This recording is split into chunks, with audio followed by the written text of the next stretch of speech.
In the long history of leaks, there's always been two sides of the argument. People who support the leaks and those who don't. However, with the new Avatar movie, leaks become a different argument. An argument about sticking it to the man or helping the animators and voice actors. Some people argue that these leaks were warranted because they were only wanting to put it on a streaming service, while others say it damages the chances for a green light in the future. Here is the story. Hello and welcome back to another video, my little blue bunnies. I hope you're all doing well and are excited for a new video essay. Today we'll be looking at leaks, mainly the Avatar: The Legend of Aang movie leaks. So grab your snacks and your favorite drink and let's dive into this. Let's begin with defining what a leak is. A leak is when someone releases footage of a movie, game, TV show, or cartoon to the public before the intended release date. The history of leaks is long, and the largest recorded leak we could find was Xmen Origins Wolverine, which was leaked a full month before the movie was intended for an American release. I am bringing this up to give you an idea of what a leak is and how people react to them, although the Wolverine leaks didn't seem to damage the film's gross earnings when the movie was a disaster. But to understand what happened to Avatar, we need to understand what the fan base felt. After the amazing Avatar series, Avatar: The Last Airbender, many people wanted more from this universe. However, when Korra was released, a lot of people felt disappointed and often compared Korra to Aang in terms of strength and quality. Mind you, most of these arguments are stupid, with many people saying that Korra is a useless avatar and how Aang is so much better. Many people have changed their minds on this as the shows have aged and the audience have come to understand that both have issues and they both struggle with different things. When the Avatar movie was announced, many people were expecting it to be a theatrical release, as we were told it was going to be released in cinemas in October 2025. This was then delayed twice and was meant to be released in October 2026 instead. However, we were then told it was going to solely be on Paramount Plus instead and no longer be available to cinemas. Charge.org petitions were made to change this decision, but Paramount doesn't seem to want to change the decision, which has made the Avatar community quite upset. Then, of course, the leak happened. First it was a couple of clips from the movie, then it was the full movie all over social media. The original theory of how it was released had something to do with the leakers getting an accidental email from one of the animators containing the leak within it, but that isn't how it happened. According to Singaporean police, the leaker managed to hack into the server remotely and downloaded the film to share with the public. If he is found guilty, the 26-year-old will be sentenced to 7 years in jail and saddled with a fine of $50,000. Tessa Bright also spoke about the situation. It breaks my heart to see the way fans are treating the hard work artists who dedicated years of their lives to bring you the best possible work they can with this film. It's perfectly reasonable for anyone who worked on this project to be frustrated about this situation. Now, the question that is being asked all over the internet is watching the leak harmful? To Paramount, it is.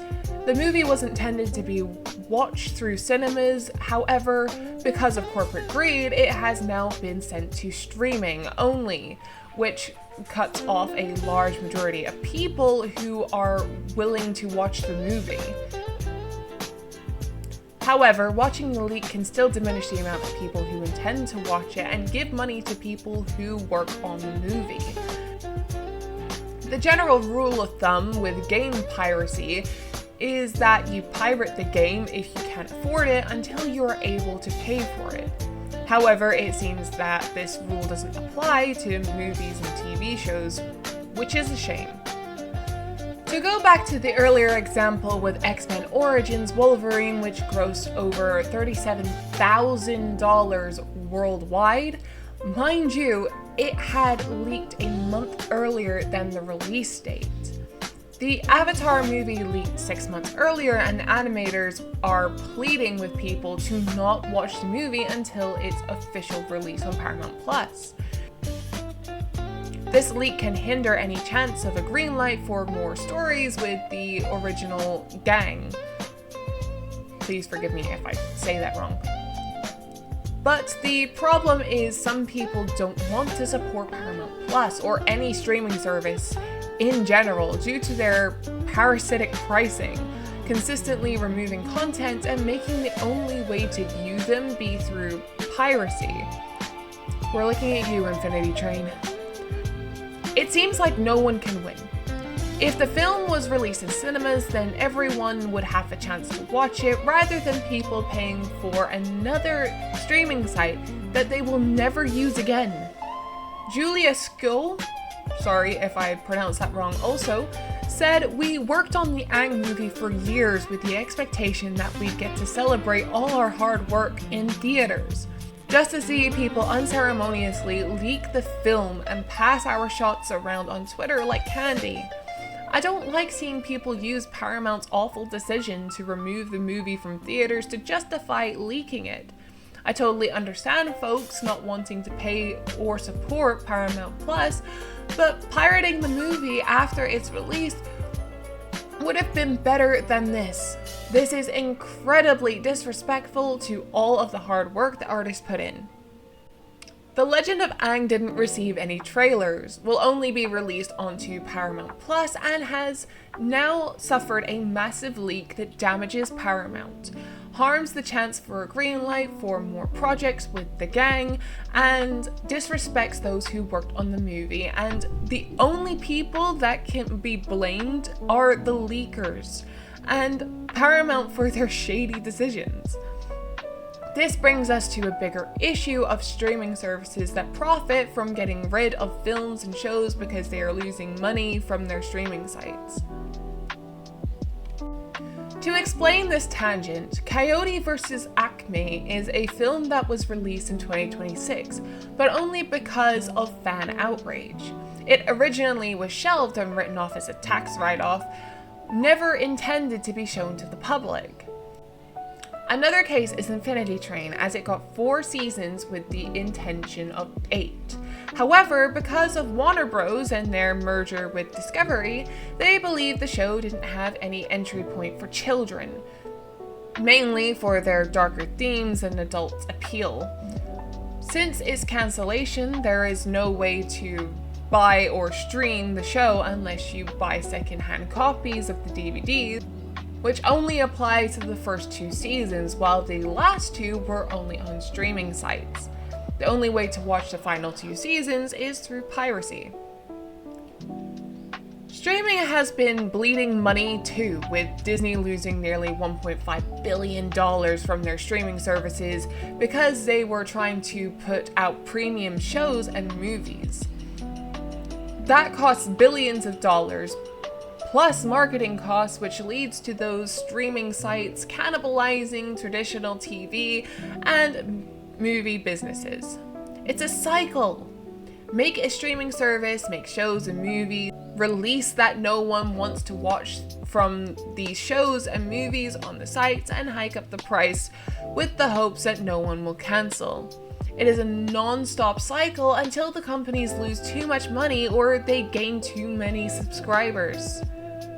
May I also add, a subscription for Paramount Plus is $7.99 with ads, $12.99 without ads, and finally a whopping $17.99 for Paramount 4K. For Amazon Prime, it's $79 per year, and if you don't want ads, it's another $2.99 per month. Do I have to remind you we're in a cost of living crisis and that it's getting harder and harder to afford anything nowadays? In conclusion, when a property is leaked, it harms the possibility of a green light for more projects. It is also considered very disrespectful to the people who worked on said project.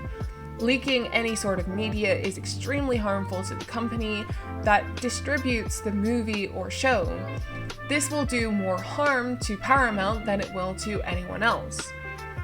Streaming services, however, are part of the blame by shelving movies and shows as tax write-offs, making it impossible to watch certain media unless you pirate it or pay the rising prices, because they are bleeding money.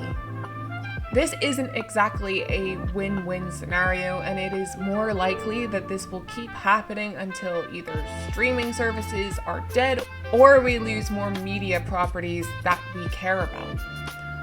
I apologize for the bleak ending, my little blue bunnies, but I hope you have enjoyed this video. Comment down below your thoughts and opinions, and if you have stayed this long, please like and subscribe. The Discord will be in the link in the description, and as always, thank you to Low Fluff for the background track.